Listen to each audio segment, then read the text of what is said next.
Newsboys lead singer says Michael Tait's vocals erased from new song following sudden exit, Scrambling. In a stunning turn of events for one of Christian music's most enduring bands, Newsboys were forced to re-record lead vocals for their latest single and upcoming album after longtime frontman Michael Tait unexpectedly stepped down just weeks before the launch of their worldwide Revival Nights tour.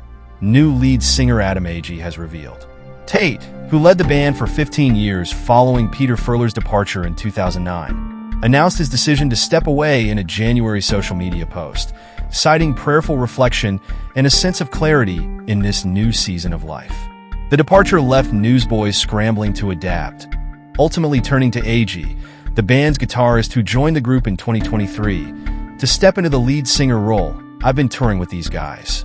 I've known them for 20 years, and then touring with them for about 10, and then officially in the band, going on my third year, Agee said in a Monday interview on Fox 58. And then, Tate kind of surprised us with some news about a month ago, and we had the beginning of our tour in about 4 days. So we kind of rallied together and tried to figure out what we were going to do moving forward. One of the immediate challenges was re-recording vocals for their latest single, How Many Times, which was originally recorded with Tate leading. The single, now featuring Agee's vocals, was re-released just in time for the tour. That was one of the things that we've been scrambling to try to figure out and get done, Agee explained.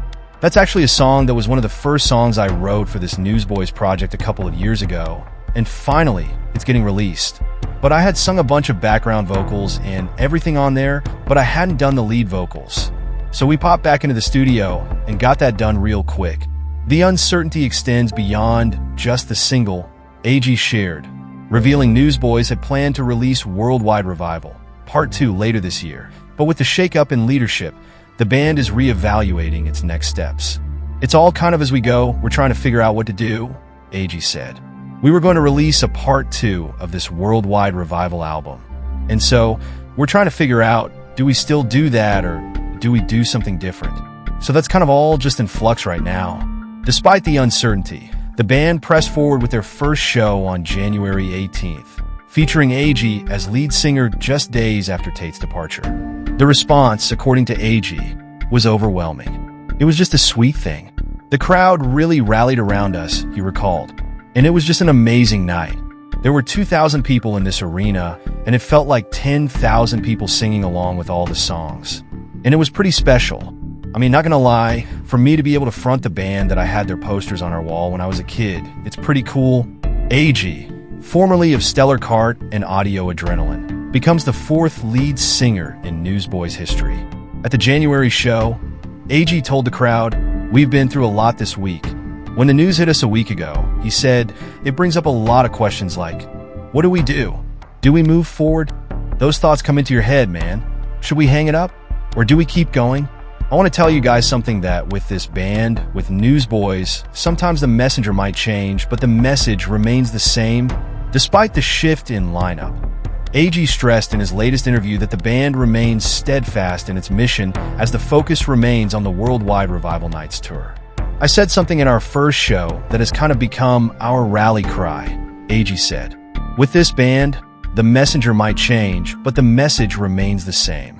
So we're always going to just try to show the world the love of Jesus. And we're going to do it in the most entertaining way we can." The Newsboys, originally formed in Australia in 1985, have long been a staple in Christian contemporary music. Over the years, the group has earned numerous accolades, including multiple Grammy nominations and Dove Awards. With Tate at the helm, the band experienced a resurgence, releasing chart-topping albums such as Born Again and God's Not Dead. In his January statement, Tate, who was part of the rap-rock group DC Talk prior to his stint with Newsboys, said his decision to leave was not an easy one. "While this may come as a surprise given I've been touring ever since college, I've made for me what is a monumental and heartfelt decision that it is time to step down from Newsboys," he shared. "This decision does not come lightly and has been a shock to even myself. But amidst prayer and fasting, I have clarity that this is the right decision." At the time, the band released a statement saying that they aren't going anywhere. "We know there will be questions about what the future holds, and in due time, we'll have answers," the band wrote. "For now, We want you to know that Newsboys isn't going anywhere. We're going everywhere.